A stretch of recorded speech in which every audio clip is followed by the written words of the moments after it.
للہ رب العالمین والعاقبۃ للمتقین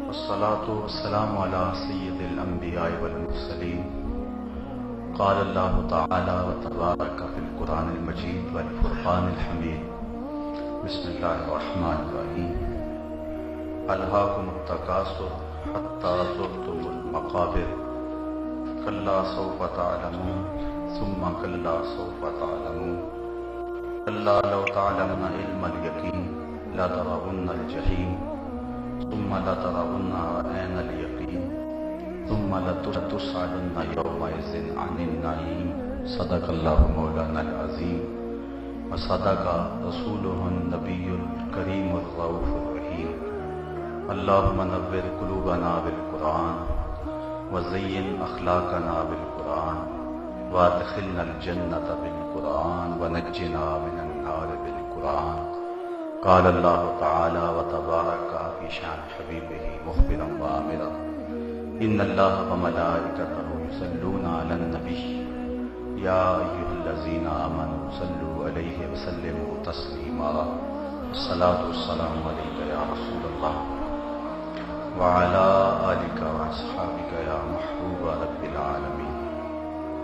تمام حمد و ثنا، تعریف و توصیف اللہ جل مجدہ الکریم کی ذات بابرکات کے لیے، جو خالق کائنات بھی ہے اور مالک شہجہات بھی۔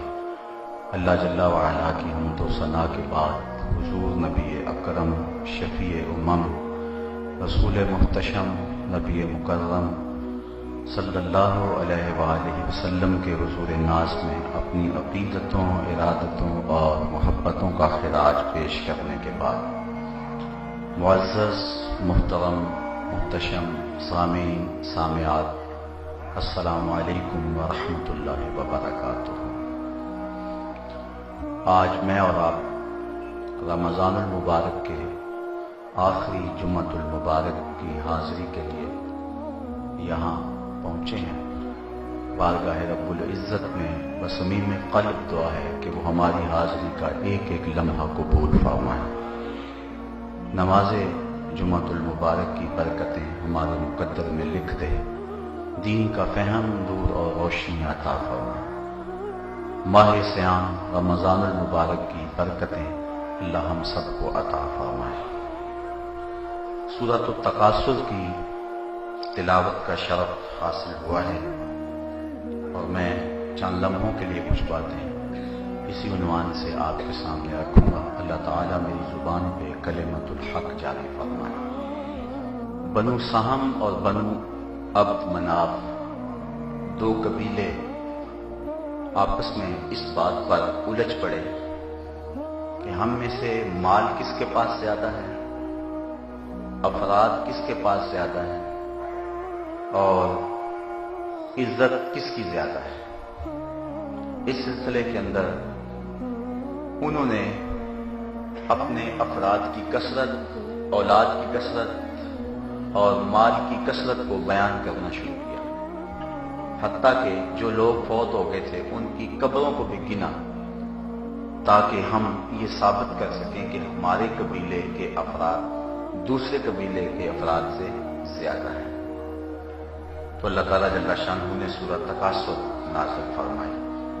الہاکم التکاثر، تمہیں کثرت کی آرزو نے ہلاک کر دیا ہے، حتی زرتم المقابر، یہاں تک کہ تم قبروں میں جا پہنچے۔ تم نے اس اپنی سفلی خواہش کی تکمیل کے لیے قبروں کو بھی گننا شروع کر دیا۔ یہ ہے اس کا شان نزول جو شیخ عبدالعزیز محدث دہلوی اور دیگر ائمہ تفسیر نے بیان کیا ہے، اور یہ سورت معتبر اقوال کے مطابق مکی سورت ہے،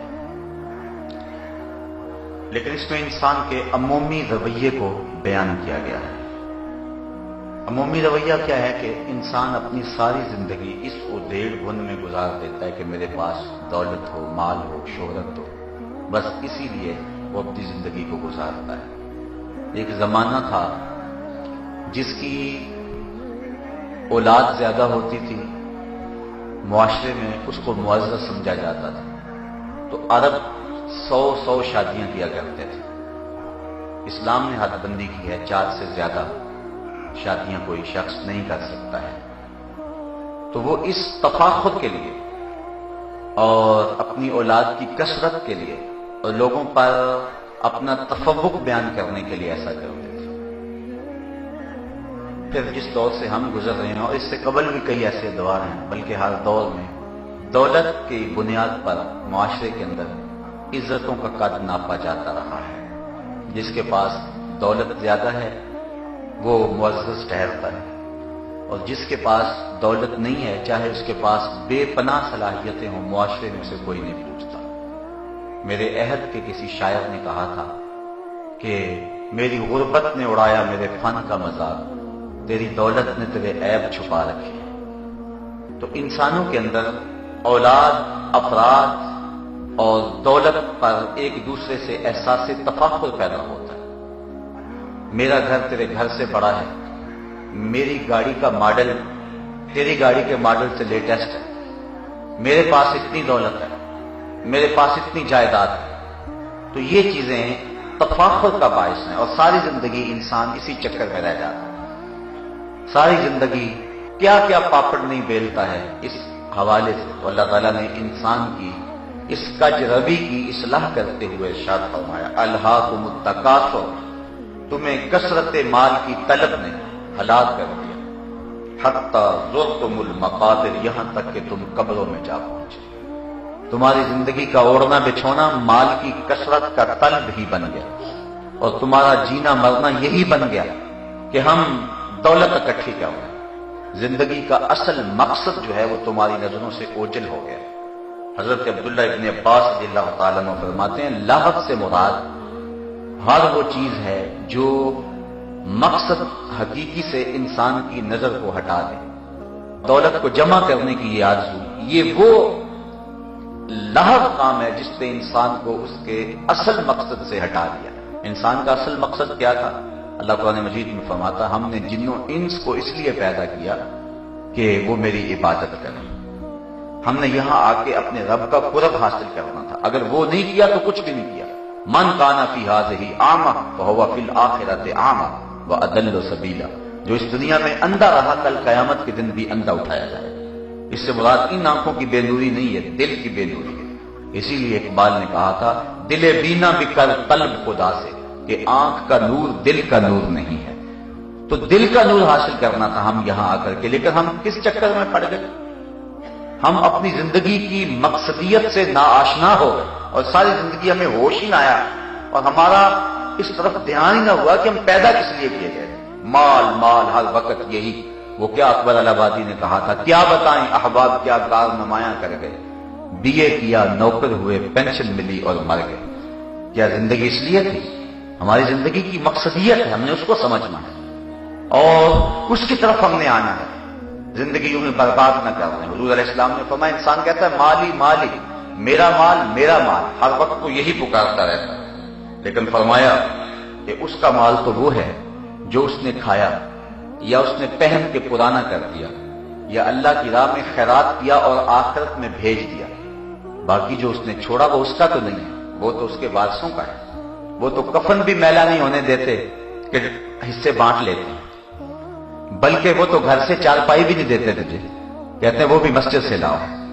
انسان سوچ تو صحیح، وہ جن کے لیے تو کتنے ظلم اور گناہ کیے اور لوگوں کا خون نے چوڑا، وہ تو تیری قبر کے اوپر بھی خود بیٹھ کے قرآن پڑھنے کو تیار نہیں۔ وہ بھی کہتے ہیں وہ بچے مل جائیں، چلو 2 آنے انہیں دے دیں گے تو یہی پڑھ لیں۔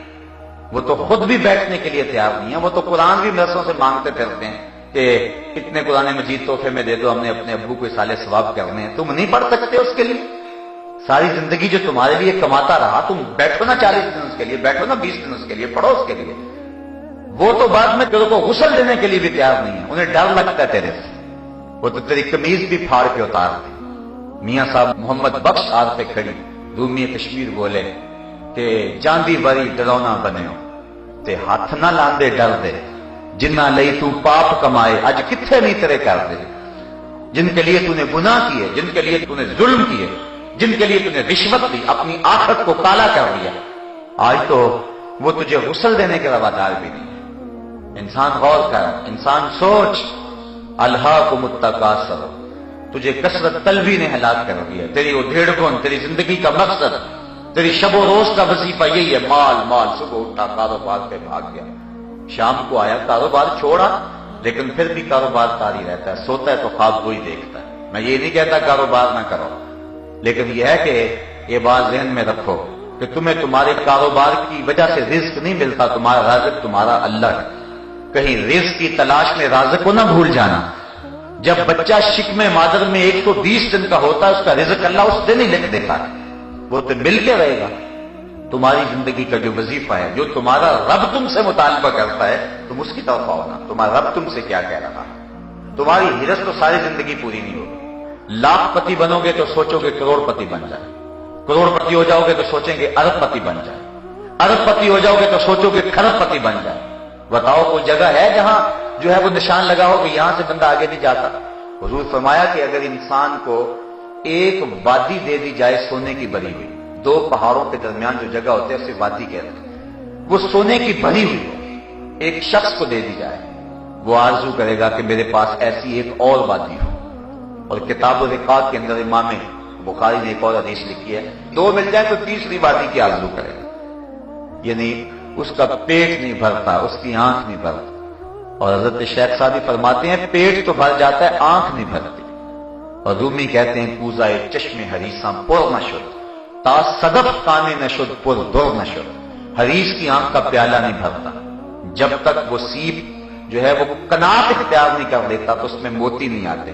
انسان جب تک قناعت نہیں کرتا اتنی دیر تک اس کا دل غنی نہیں ہوتا. چونکہ جو غنا ہے وہ کثرت مال و زر سے نہیں ہے. حضور علیہ السلام نے فرمایا بے شک غنا تو دل کا غنا ہے. اللہ جس کے دل کو غنی کر دے، چاہے اس کے پاس کچھ بھی نہیں ہوئی تو وہ پھر بھی غنی ہے. اور جس کا دل غنی نہیں ہے وہ کروڑ پتی کھرب پتی بھی ہو جائے، نفس کی کمینگی نہیں جاتی. اس لیے انسان کہتا ہے کہ حل من مزید، مجھے اور ملے، مجھے اور ملے. ساری زندگی کہتا ہے مالی مالی، میرا مال میرا مال، لیکن اس کا نہ پیٹ بھرتا ہے نہ آنکھیں بھرتی ہیں، اور ساری زندگی اسی طلب میں اجاڑ دیتا ہے. اور جو اس کی زندگی کا اصل وظیفہ تھا، جس لیے اللہ نے اس کو بھیجا ہے، وہ اپنی اس اصل زندگی کے مقصد سے ناآشنا رہتا ہے. تو ارشاد فرمایا الہاکم التکاثر، تمہیں کثرت طلبی نے ہلاک کر دیا. حتیٰ زرتم المقابر، یہاں تک کہ تم قبروں میں جا پہنچے. تم قبروں کا رزق بن گئے، تم قبروں میں چلے گئے، تمہارا سب کچھ یہاں رہ گیا. امام ترمذی نے حدیث کی تخریج کی ہے کہ روزانہ قبر پکارتی ہے، انا بیت الغربہ وانا بیت البحر وانا بیت التراب وانا بیت الدود. میں تنہائی کا گھر ہوں، میں کیڑے مکوڑوں کا گھر ہوں، میں مٹی کا گھر ہوں، اور میں غربت اور مسافرت کا گھر ہوں. روزانہ پکارتی ہے بندے کو، اور بندہ ہے کہ غافل زمین کے پیٹ پہ چلتا رہتا ہے اور ساری زندگی گزار دیتا ہے. جب موت آتی ہے پھر ہاتھ ملتا ہے، لیکن پھر ہاتھ ملنے سے کچھ نہیں ہوتا. قبل اس سے کہ وہ وقت آئے ابھی اپنی زندگی کو نیکی کا حسن و جمال دے لے. وقت پر کافی ہے، ایک قطرہ بھی آب خوش ہنگام کا جل گیا جب کھیت برسا می تو پھر کس کام کا. پھر ہاتھ ملنے کا کیا فائدہ جب کچھ پلے نہ رہا. آنکھیں اس وقت کھلے گی جب آنکھیں بند ہوں گی، لیکن اس وقت پھر کوئی فائدہ نہیں ہوگا. کاش کہ ہم آنکھیں بند ہونے سے پہلے پہلے ہی آنکھیں کھول لیں اور دیکھیں کہ ہماری زندگی کا مقصد کیا ہے. حضور علیہ السلام نے ارشاد فرمایا کنت نہیتکم عن زیارت القبور فزوروها لانها تذکر الاخرہ. میں تمہیں قبروں پہ جانے سے روکا کرتا تھا، اب حکم دیتا ہوں کہ قبروں پہ جایا کرو، اس لیے کہ قبریں آخرت کی یاد دلاتی ہیں. جب روکا تھا اس وقت مشرکین کی قبریں تھیں، کافروں کی قبریں تھیں، اس لیے کہا کہ قبروں پہ نہیں جانا. اور جب کچھ اہل ایمان فوت ہو گئے اور قبرستان مسلمانوں کا بن گیا، اب حکم دیا جاؤ. جب کافروں کی قبریں تھی منع کر دے. کن تو نہیتکم، ایک زمانہ تھا میں تمہیں روکتا تھا کہ قبروں پہ نہ جایا کرو، لیکن اب میں حکم دیتا ہوں کہ تم قبروں پہ جایا کرو. کیوں؟ لأنہا تذکر الآخرہ، اس لیے تمہیں آخرت کی یاد آئے. ٹوٹی پھوٹی اور شکستہ قبروں کو دیکھ کر کے تمہیں سوچ آئے گی کہ ہم نے بھی یہاں آنا ہے. حضرت غوث اعظم شیخ عبد القادر جیلانی علیہ رحمہ فرماتے ہیں جاؤ جا کے ٹوٹی پھوٹی اور شکستہ قبریں دیکھو، اور جا کے قبرستانوں میں دیکھو کتنے کتنے حسینوں کی مٹی خراب ہو رہی ہے، جو اپنے بدن پہ ایک چٹکی مٹی بھی نہیں پڑنے دیتے تھے، آج ان کے کفن بھی تار تار ہو گئے۔ ٹوٹی ہوئی قبریں بھی تمہیں آخرت کی یاد دلاتی ہیں، اور مرصع قبریں بھی، یہ گنبد اور مزار بھی تمہیں آخرت کی یاد دلائیں کہ یہ لوگ بھی تو اس دھرتی کے واسی تھے۔ کیا ہوا ہے کہ ان کی قبر کے اوپر میلہ ہی ختم نہیں ہوتا ہے؟ آپ دریائے راوی کے اس پار آئیں تو جہانگیر کا مقبرہ ہے، جہاں دن کو بھی حسرتیں برستی ہیں، رات کو تو اندھیرا ہوتا ہی ہے، دن کو بھی آپ کو کوئی وہاں قرآن پڑھنے والا نہیں ملے گا، تاش کھیلنے والی ٹولیاں تو ملیں گی، وہاں جانوروں کی بھیڑیں پڑی ہوئی نظر آئیں گی، تمہیں لوگ وہاں گھومتے پھرتے نظر تو آئیں گے، لیکن وہاں کوئی ہاتھ اٹھا کے دعا مانگتا نظر نہیں آئے گا۔ یہ وہ مطلق العنان لوگ ہیں جن کے اشارہ ابرو پہ ہندوستان کی تقدیر لکھی ہوئی تھی۔ بلکہ زیب النساء بیٹی ہے جہانگیر کی، اس نے اپنے باپ سے چوری دیوان لکھا تھا، دیوان مخفی، اس کا اپنا شعر اس کے لوہے مزار پہ لکھا ہے، بر مزار ماں غریباں نہ چراغے نہ گلے، نہ پرے پروانہ سوزت نہ صدائے بلبلے۔ ہم غریبوں کی قبر پہ نہ کوئی چراغ جلانے آئے گا، نہ کوئی پھول ڈالنے آئے گا، نہ کوئی بلبل گیت گائے گا، اور نہ کوئی پروانہ پر جلائے گا۔ یہ جو مطلق العنان حکمران تھے یہ آج غریب بنے ہوئے ہیں، لیکن راوی کا کنارہ پار کر جاؤ، ایک لوہے مزار وہاں بھی ملے گی۔ یہاں تو لکھا ہے بر مزارے ماں غریباں نئے چراغے نئے گلے، اور وہاں لکھا ہے گنج بخشے فیض عالم مظہر نور خدا، ناکساں پیر کامل کاملاں را رہنما۔ ارے میں گسارو سویرے سویرے خرابات کے گرد پھیرے بپھیرے، کبھی اس طرف بھی گزر کر تو دیکھو، بڑی رونقیں ہیں فقیروں کے ڈیرے۔ دن کو چلے جاؤ یا رات کو، کڑکتی دوپہر میں چلے جاؤ یا برستی بارش میں چلے جاؤ، چھٹی کا دن ہو یا ورکنگ ڈے ہو، رت اور زمانہ کوئی بھی ہو، حکومت کسی کی بھی ہو، تمہیں جب بھی جانا نصیب ہوگا داتا کی چوکھٹ پہ ہجوم عاشقہ نظر آئے گا۔ ایک یہ لوگ ہیں اور ایک وہ لوگ کہ جن کی ٹوٹی اور شکستہ قبریں تمہیں عبرت دلاتی ہیں۔ یہ اس دنیا کی چھاتی کی زینت ہوا کرتے تھے اور یہ زمانے کا جھومر ہوا کرتے تھے، ان کے اشارہ ابرو پہ ہندوستان کی تقدیر لکھی ہوا کرتی تھی۔ جب بادشاہ تخت پہ بیٹھتا تو پیچھے پردہ ہوتا، ملکہ نور جہاں پیچھے بیٹھتی، کوئی فیصلہ نور جہاں کو اس کی محبوبہ بیوی کو نہ پسند ہوتا تو پیچھے سے کمر ٹھونکتی، بادشاہ اپنا فیصلہ تبدیل کر دیتا، جس کے ایک اشارے پہ ہندوستان کی تقدیر کے فیصلے ہوتے تھے، آج اس کی قبر پہ خاک اڑ رہی ہے۔ اور وہ فقیر، وہ گلیل پوش، وہ درویش، وہ راوی کے کنارے پہ بیٹھنے والا جس کا نہ کوئی قبیلہ تھا، یہاں نہ کوئی برادری تھی، نہ جس نے شادی کی، نہ جس کی اولاد تھی، اللہ اکبر، لیکن آج جائیں، دن کو جائیں، شام کو جائیں، رات کو جائیں، دوپہر کو جائیں، تمہیں کیسا منظر نظر آئے گا؟ سید حجویر مخدوم امم مرکد او پیر سنجر را حرم۔ کہا میں تمہیں روکا کرتا تھا قبروں پہ جانے سے، لیکن اب حکم دیتا ہوں قبروں پہ جایا کرو، لأنہا تذکر الآخرہ، تم وہاں جاؤ گے تو ان کی قبروں سے تمہیں آخرت کی فکر ملے گی، تمہیں آخرت یاد آئے گی۔ تو کہا الہاکم التکاثر حتی زرتم المقابر، کثرت طلبی نے تمہیں برباد کر دی، ہر وقت مال مال تمہاری زندگی کا مقصد بن کے رہے۔ حضور فرماتے ہیں ہر امت کا ایک فتنہ ہے، لیکن میری امت کا فتنہ مال ہے۔ بلکہ فرمایا حضور نبی رحمت صلی اللہ علیہ وسلم نے وَإِنِّي وَاللَّهِ مَا أَخَافُ عَلَيْكُمْ أَن تُشْرِكُوا بَعْدِي، فرمایا اللہ کی قسم کہ میں اس بات سے نہیں ڈرتا کہ میرے بعد تم شرک کرو۔ حضور نے تاکید کے ساتھ اور قسم کے ساتھ فرمایا وَإِنِّي وَاللَّهِ، اور بے شک مجھے قسم ہے میرے رب کی، مجھے اللہ کی قسم ہے کہ ما اخاف علیکم ان تشرکوا بعدی، کہ میرے بعد تم شرک نہیں کرو۔ یہ مولوی کا دماغ خراب ہو گیا کہ امت کو مشرک بنا رہا ہے۔ سوچیں، یہ بخاری شریف کتاب الرقاق کی روایت ہے، اس کو بار بار پڑھیں، امت کو مشرک نہ بنائیں اور شرک و کفر کے لوٹے بھر بھر کے امت پہ نہ ماریں، یہ ظلم نہ کریں امت پہ۔ حضور کے بھولے بالے غلاموں کو شرک کا دھبا اور داغ نہ لگائیں امت، ڈریں قیامت کے دن سے جب ہر شے کھل کے سامنے آ جائے گی، کیا جواب دیں گے اللہ کے سامنے؟ اگر کوئی مزار پہ چلا جاتا ہے تو حضور احد کے شہیدوں کے مزارات پہ نہیں جایا کرتے تھے؟ حضور نے وہاں منبر بچھوا کے باز نہیں کیے ہیں؟ عجیب سی کہانی ہے۔ امت کے اوپر شرک کا الزام نہ لگاؤ، امت مشرک نہیں ہو سکتی، اور یہ میں نہیں کہہ رہا، یہ آمنہ کا لال فرما رہا ہے۔ اور حضور اس کو تاکید کے ساتھ فرما رہے ہیں کیونکہ حضور کو علم تھا کہ میری بھولی بالی امت کو لوگ مشرک کہیں گے. حضور نے فرمایا وَإِنِّي وَاللَّهِ مَا أَخَافُ عَلَيْكُمْ أَن تُشْرِكُوا بِي.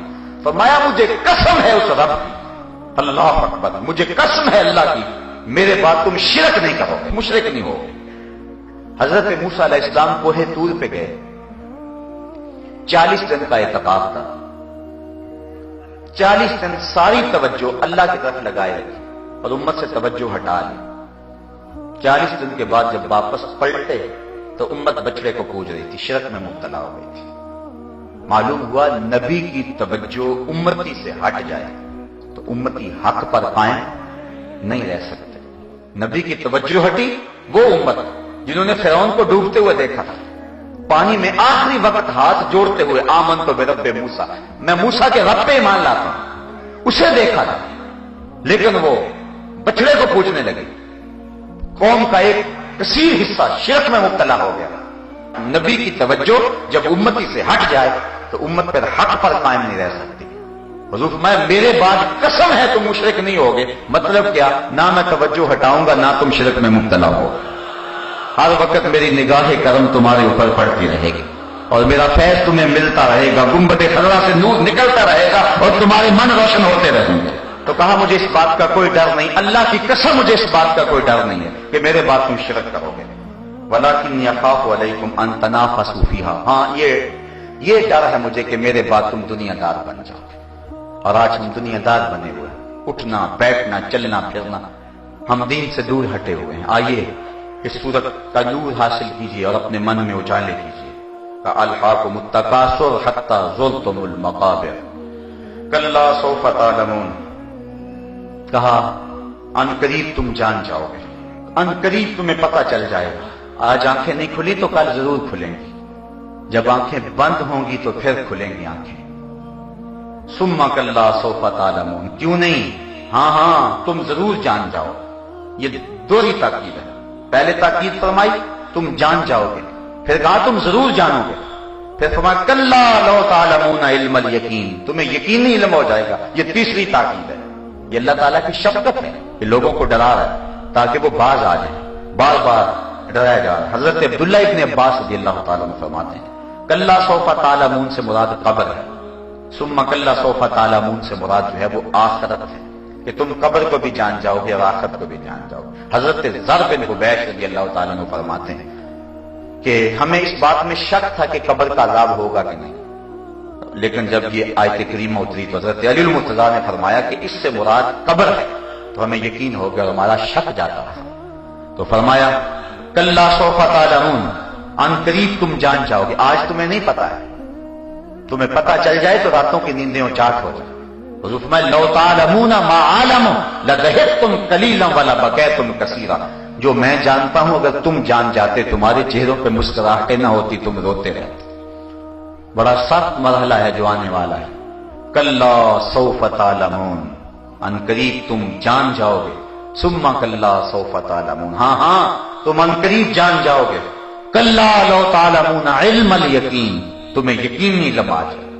جب آنکھوں کے سامنے سب کچھ ہوگا، جب منکر نکیر قبر میں اتریں گے، جب جنت کا دروازہ یا جہنم کی کھڑکی کھول دی جائے گی تو پھر تو انکار کی گنجائش نہیں رہے گی.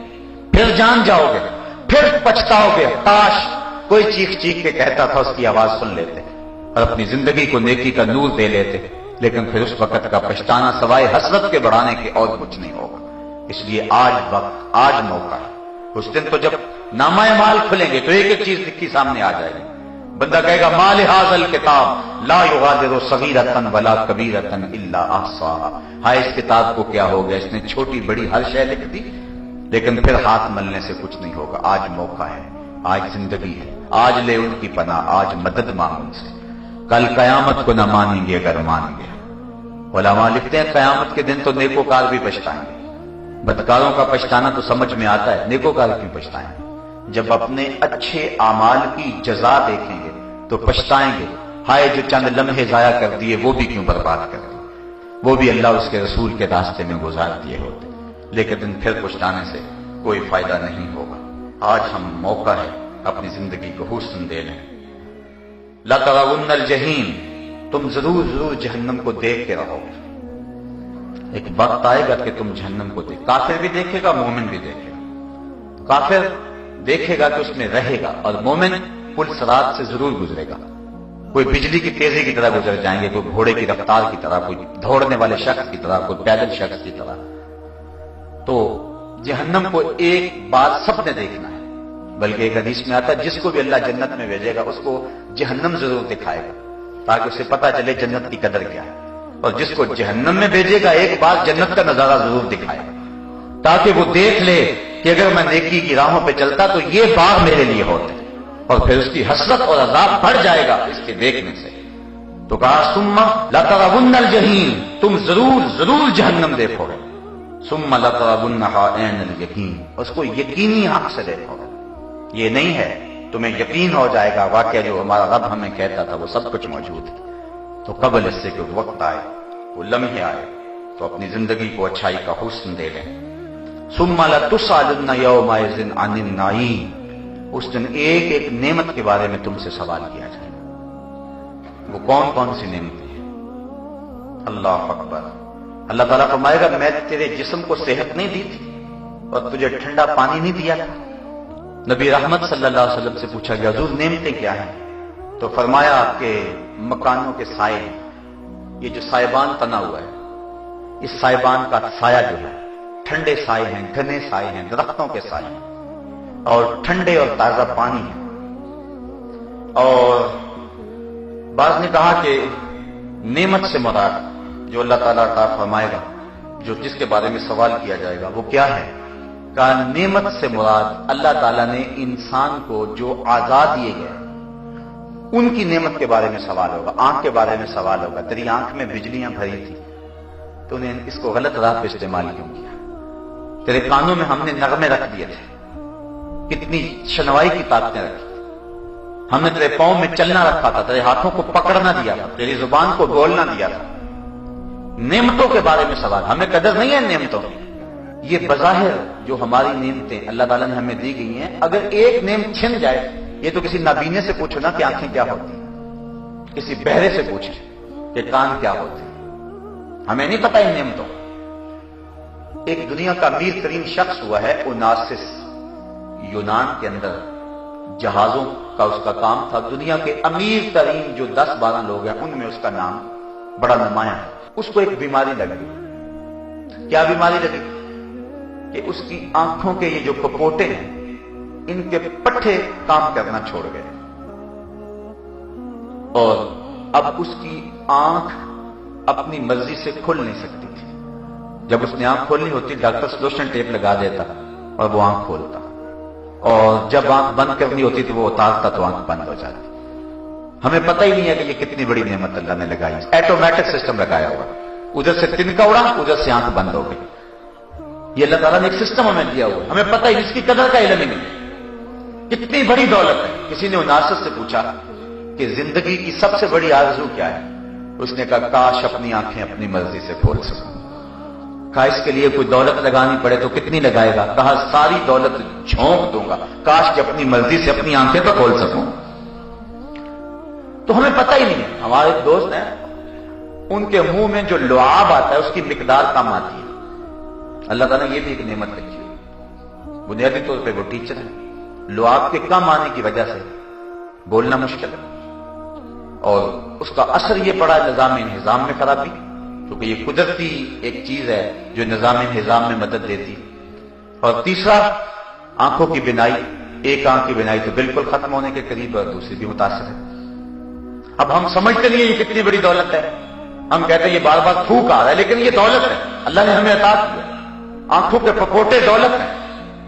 تمہارے اندر دل رکھا گیا، تمہارے سر میں دماغ رکھا گیا.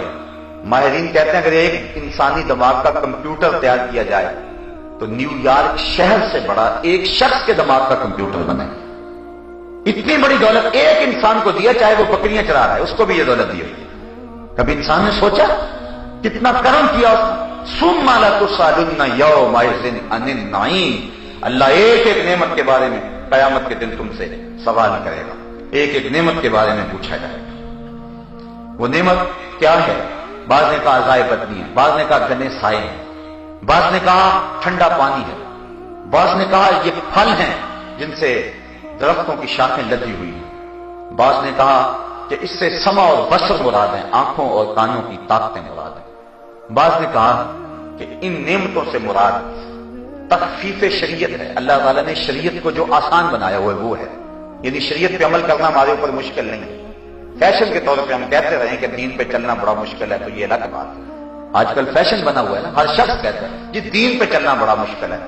میں کہا کرتا ہوں، بار بار کہتا ہوں، میاں تیرے لیے دین پہ چلنا مشکل ہے یا بلال حبشی کے لیے مشکل تھا؟ تو مسجد میں آتا ہے تو قالین بچھا ہوا ہے، اے سی چل رہے ہیں، سردیوں میں آتا ہے تو گرم پانی دستیاب ہے، اندر ہیٹر سلگ رہے ہیں، تیرے لیے دین پہ چلنا مشکل ہے یا جنہوں نے تپتی ہوئی ریت پہ سجدے کیے اور اوپر سے تیروں کی بارش ہو رہی تھی ان کے لیے دین پہ چلنا مشکل ہے؟ تجھے سجدہ کرنا مشکل ہے یا کربلا کے ریگزار میں حسین ابن علی کا سجدہ مشکل تھا؟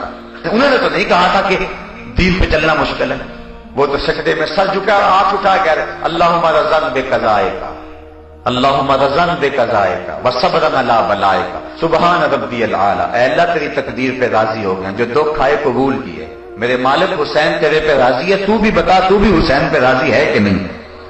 انہوں نے تو شکوہ نہیں کیا۔ حضرت عثمان غنی رضی اللہ تعالیٰ عنہ کو کچی کھال میں لپیٹ کے دھونی دی گئی کہ تم نے اسلام کیوں قبول کیا؟ انہوں نے تو نہیں کہا تھا کہ دین پہ چلنا مشکل ہے۔ حضرت بلال حبشی رضی اللہ تعالیٰ عنہ کے ساتھ کیا سلوک نہیں کیا گیا؟ جسم میں میخیں ٹھونکی گئی، زبان پہ کوئلے رکھے گئے، چھاتی پہ پتھر رکھے گئے، گلے میں رسی ڈال کے مکے کے بازاروں میں گھسیٹا گیا، نوکیلے کنکنوں پہ ڈال کے کھینچا گیا، تپتے ہوئے کوئلوں پہ رکھا گیا، چکی پسوائی گئی، بلال حبشی کو کوڑے مار رہے ہیں لیکن بلال آگے سے ہنس رہے ہیں۔ کسی نے کہا بلال یہ تو ہنسنے کا موقع نہیں ہے، تم ہنس رہے ہو۔ بلال کہنے لگے تم بازار میں جاتے ہو نا مٹی کا برتن خریدنے، تو اس کو بھی ٹھونک ٹھونک کے دیکھتے ہو کہیں کچا تو نہیں ہے، اس کی آواز تو ٹھیک ہے؟ کہا میرا مالک بلال کو خرید رہا ہے، دیکھ رہا ہے کہیں بلال کچا تو نہیں ہے۔ میں کہتا ہوں مالک خرید لے بلال کو، ساری چمڑی بھی اتر جائے گی لیکن یہ اف نہیں کرے گا۔ زخم پہ زخم کھا کے جی، خون جگر کے گھونٹ پی، آہ نہ کر لبوں کو سی، یہ عشق ہے دل لگی نہیں۔ یہ پیار کی بات ہے، یہ محبت کی کہانی ہے۔ عاشق یوں ہی تو نہیں بنتا، ہم سارے عاشق رسول ہیں لیکن ہمارے لیے داڑھی رکھنا بھی بوجھ بنا ہوا ہے۔ عاشق عاشق ہر کوئی آکھے پر عاشق بندا مر کے، زہر پیالہ کوئی نہیں پیندا پر عاشق پیندا بھر کے۔ تو بلال حبشی نے کتنے دکھ سہے۔ شاہ ابی طالب کی گھاٹی کے اندر لوگوں نے چمڑے کو جلا جلا کے اس کی خاک کو پانی میں ملا کے دیا، اور انہوں نے نہیں کہا تھا کہ دین پہ چلنا بڑا مشکل ہو گیا ہے۔ انہوں نے نہیں کہا تھا جن کی پیٹھ پہ کوڑے مارے گئے، انہوں نے نہیں کہا تھا جن کو اونٹ کی دونوں ٹانگوں سے باندھ دیا گیا اور پھر اونٹوں کو ہانکا لگایا اور جب جسم چرا سرخ سرخ خون کے قطرے گرے، تاریخ نے بتایا جب تک زبان بولتی رہی یہ شخص کہتا رہا فزت برب الکعبہ، کعبے کے رب کی قسم زندگی کی بازی جیت گیا۔ لوہے کی کنگھیوں سے جسم چھیدے گئے، سر پہ آڑا رکھ کے پاؤں تک چیر دیا گیا لیکن انہیں اف تک بھی نہیں کہی۔ انہوں نے نہیں کہا تھا کہ دین پہ چلنا مشکل ہے۔ ہم شور کر رہے ہیں دین پہ چلنا بڑا مشکل ہے، دین پہ تو چلنا ہی بڑا آسان ہے۔ حضور نے تو کوئی مشکل چیز ہمارے اوپر لازم ہی نہیں کی۔ فرمایا میرا جی چاہتا ہے کہ تمہارے اوپر مسواک کو لازم کر دوں لیکن ڈرتا ہوں کہ امت مشکل میں نہ پڑ جائے، اس لیے ہر نماز کے ساتھ لازم نہیں کروا رہا۔ یہ تخفیفات شریعت یہ اللہ تعالیٰ کہ انعام ہے اور ان کے بارے میں قیامت کے اندر پوچھا جائے گا۔ اتنی آسان شریعت دی تھی ہم نے، تم نے پھر بھی عمل نہ کیا۔ پچھلی شریعتیں دیکھو، اگر کپڑا گندا ہو جاتا ہے کپڑا کاٹ دو، کپڑا کاٹنا پڑتا تھا، دھونے سے پاک نہیں ہوتا تھا۔ نماز پڑھنے کے لیے مسجد میں جانا پڑتا تھا، یہ ان کے دور کا جو ہے وہ عبادت خانہ تھا، معبد تھا، وہیں جانا پڑتا تھا۔ تم نہیں جا سکتے ہو مسجد میں، گھر میں نیت باندھ لو، دکان پہ پڑھ لو، اپنے ڈیرے پہ پڑھ لو، کھیتوں کے اندر مصلی بچھا لو، جہاں وقت آ گیا کسی پہاڑ کی چوٹی پہ ہو وہاں مصلی بچھا لو۔ وضو کے لیے پانی ہے وضو کر لو، نہیں پانی ہے تو تیمم کر لو، لیکن سجدہ نہ چھوڑنا، اس کے حضور سر جھکانا نہ چھوڑنا۔ کتنی سہولتیں تمہیں دی تھی، کھڑے ہو کے پڑھ سکتے ہو کھڑے ہو کے پڑھ لو، نہیں کھڑا ہو جاتا بیٹھ کے پڑھ لو، نہیں بیٹھا جاتا لیٹ کے پڑھ لو، لیٹا بھی نہیں جاتا اشارے سے پڑھ لو، پڑھو ضرور۔ اور تم نے پھر بھی سجدہ نہ کیا۔ ان امتوں کے لیے کتنی مشکلات تھی اور تمہارے لیے کتنی آسانی ہے۔ قیامت کے دن پوچھا جائے گا، اتنی سہولتیں دی اور محمد عربی جیسا رسول دیا تم کو، تم نے قدر نہ کی۔